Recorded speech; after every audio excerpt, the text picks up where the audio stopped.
அஸ்ஸலாமு அலைக்கும். ஒரு கணவன் மனைவி அப்படிங்கிற உறவில் மனைவிங்கிறவங்க கணவனுக்கு கட்டுப்பட்டவங்க, கீழ்ப்படிஞ்சவங்க. இந்த விதிமுறை மனைவிக்கு மட்டும்தானா, கணவருக்கு இல்லையா? சகோதரி என்ன கேட்குறாங்கன்னா, கணவன் மனைவிங்கிற உறவு குறித்து இஸ்லாம் நிறைய பேசுகிறது. மனைவி கணவனுக்கு கட்டுப்பட்டு நடக்கணும் அப்படிங்கிறதுலாம் நிறைய விஷயங்கள் இருக்குது. அப்போ கணவன் மனைவிக்கு கட்டுப்படுறது அல்லது கணவன் மனைவிக்கு என்னென்ன செய்யணும் இது பற்றியெல்லாம் எதுவும் இஸ்லாம் சொல்லியிருக்குதா, அப்படியெல்லாம் இருக்குதா அப்படின்னு கேட்குறாங்க.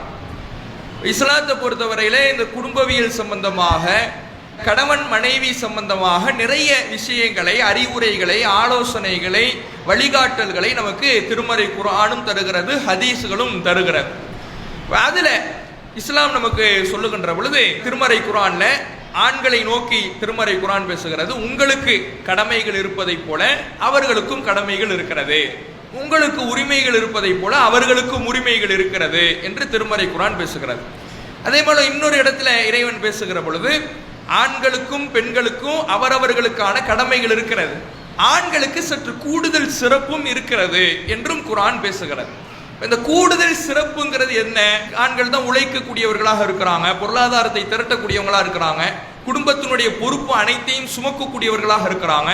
இப்ப இந்த வகையிலே அவர்களுக்கு கூடுதல் சிறப்பு என்பதும் இருக்கிறது என்பதையும் திருமறை குர்ஆன் நமக்கு பதிவு செய்கிறது. ஒரு மனைவி கணவனுக்கு கட்டுப்பட்டு நடக்க வேண்டும் என்பதை நபிகள் நாயகம் ஸல்லல்லாஹு அலைஹி வஸல்லம் அவர்கள் நமக்கு பல்வேறு இடங்கள்ல சொல்லி காட்டுறாங்க. ஒரு மனைவி கணவனுக்கு கட்டுப்பட்டு நடக்கணும், ஒரு நல்ல பெண்ணுக்கான அடையாளமாக சொல்லும் பொழுது கூட அந்த பெண் தன்னுடைய கணவனுக்கு கட்டுப்பட்டு நடப்பாள் அப்படிலாம் சொல்றாங்க.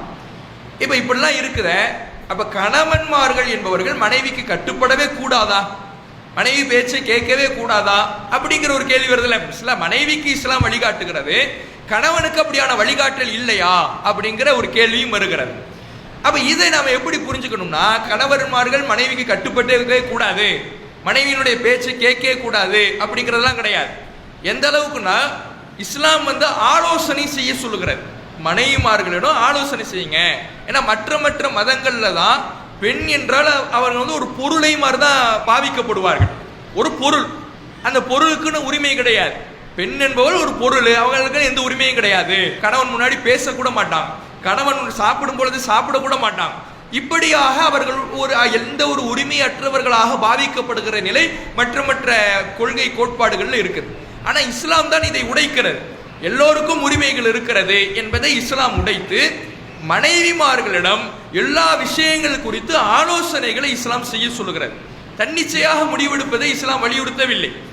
ஆலோசனை செய்யுங்க என்பதை நபிகள் நாயகம் ஸல்லல்லாஹு அலைஹி வஸல்லம் அவர்கள் நமக்கு வழிகாட்டுறாங்க.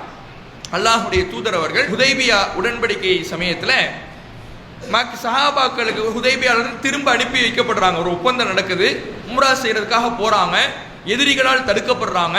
சஹாபாக்கள்லாம் ஆசையாக உம்ரா செய்ய போறோமே அப்படின்னு வந்தாங்க. எதிரிகளால் தடுக்கப்பட்ட உடனே கவலையோடு எல்லாமே திரும்புறாங்க. அப்ப நபிகள் நாயகம் ஸல்லல்லாஹு அலைஹி வஸல்லம் அவர்கள் சஹாபாக்களுக்கு கட்டளையிடுறாங்க, நீங்கள் கொண்டு வந்த அந்த பலிப்பிராணிகளை எல்லாம் அறுத்து பலியிட்டு விட்டு உங்களுடைய தலையை மலித்துக் கொள்ளுங்கள் அப்படின்னு ரசூலுல்லாஹ் கட்டளை போடுறாங்க.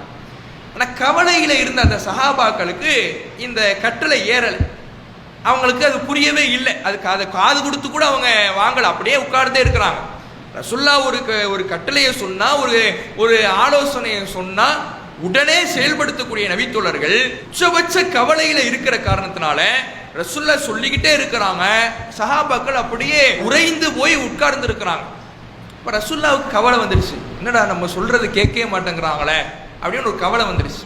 அப்ப நபிகள் நாயகம் ஸல்லல்லாஹு அலைஹி வஸல்லம் அவர்கள் தன்னுடைய கூடாரத்துக்கு திரும்புறாங்க. அங்க ரசூலுல்லாஹ்வுடைய மனைவியார் உம்மு ஸலமா ரலியல்லாஹு அன்ஹா அவர்கள் இருக்கிறாங்க. அவங்கள்ட்ட அவங்க ரசூலுல்லாஹ்வுடைய அந்த முகத்தை பார்த்த உடனே கேட்குறாங்க, ஏன் கவலையா இருக்குங்க? ரசூலுல்லாஹ் அப்படி சொல்றாங்க, இது மாதிரி என்னுடைய தோழர்கள் நான் சொல்றது யாருமே கேட்கல, அவங்க அப்படியே இருக்கிறாங்க அப்படின்னு சொன்ன உடனே அப்ப அவங்க ஒரு ஆலோசனை சொல்றாங்க, உங்களுடைய தோழர்கள் உங்களுடைய பேச்சை கேட்காதவங்க கிடையாது, ஏதோ கவலையில இருக்கிறாங்க, நீங்க போய் செஞ்சிட்டீங்கன்னா ஆட்டோமேட்டிக்கா அவங்க செய்ய ஆரம்பிச்சிடுவாங்க. நீங்க சொன்னது அவங்களுடைய காதுகளில் ஏறாமல் இருந்திருக்கலாம், கவலையில் அவர்கள் உறைந்து போயிருக்கலாமே தவிர, நீங்க அவங்க முன்னாடி போய் உங்களுடைய தலையை மழித்து உங்களுடைய பலிப்பிராணியை நீங்க பலியிட்டு விட்டீர்கள் என்றால் அவங்க தன்னால ஒருவர் பின் ஒருவராக செய்ய ஆரம்பித்து விடுவாங்கன்னு ஒரு ஆலோசனையை கொடுக்குறாங்க. நபிகள் நாயகம் ஸல்லல்லாஹு அலைஹி வஸல்லம் அவர்கள் இந்த நேரத்தில், நீ என்ன, உனக்கு இதுக்கு என்ன சம்பந்தம், நான் இந்த நிர்வாக விஷயத்தையெல்லாம் நான் பார்த்துக்கிறேன், ஓ வேலையை பாரு, இப்படி ரசூலா சொல்லலை. ஒரு மனைவியார் ஆலோசனை சொன்ன உடனே அந்த ஆலோசனை நல்ல ஆலோசனையாக இருக்கின்ற பொழுது அதை ஏற்றுக்கொள்ளுகிறார்கள். அங்க போறாங்க, அந்த மனைவியார் சொன்ன மாதிரி இவங்க தன்னுடைய தலையை மழித்துக் கொள்ளுகிறார்கள், தன்னுடைய பலிப்பிராணியை பலி கொடுக்குறாங்க. இதை பார்த்த உடனே சஹாபாக்கள் ஒருவர் பின் ஒருவராக எந்த மறுபேச்சும் இல்லாம அவங்களுடைய தலையை மழித்து கொண்டு தங்களுடைய பலிப்பிராணியை பலியிட்டாங்கிற செய்தியை நம்ம பார்க்கிறோம். அப்ப நபிகள் நாயகம் ஸல்லல்லாஹு அலைஹி வஸல்லம் அவர்கள் மனைவிமார்களை பொறுத்தவரையிலே அவர்களுக்கு எந்த உரிமையும் கொடுக்காதவர்களாக, பேச்சுரிமை கொடுக்காதவர்களாக அவர்களை வைத்திருக்கவில்லை. மனைவிமார்கள் அவர்களுடைய ஆலோசனையை கேட்டு நடப்பவர்களாகவும் நபிகள் நாயகம் ஸல்லல்லாஹு அலைஹி வஸல்லம் அவர்கள் இருந்திருக்கிறார்கள் என்பதை இந்த செய்தியிலிருந்து நம்மால் அறிந்து கொள்ள முடிகிறது. அப்ப மனைவிமார்களிடமிருந்து ஆலோசனை பெறலாம். நம்முடைய பொருளாதார புழக்க விஷயத்துல, குடும்பத்தை வழிநடத்தும் விஷயத்துல, பிள்ளைகளுடைய படிப்பு விஷயத்துல, பிள்ளைகளுடைய எதிர்காலம் விஷயத்துல, இப்படி எல்லா விஷயத்திலையும், குடும்ப ரீதியான எல்லா விஷயத்திலையுமே மனைவிமார்களிடத்துல ஆலோசனைகளை ஆண்கள் பெறலாம் என்பதை இந்த செய்தி நமக்கு என்ன செய்யுது, உணர்த்துகிறது. மார்க்கத்தில் அதுக்கு எந்த தடையும் கிடையாது.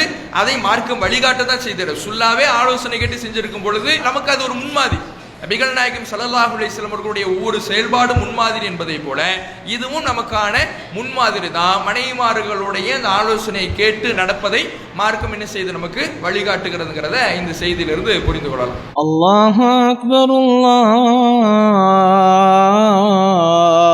அக்பர்.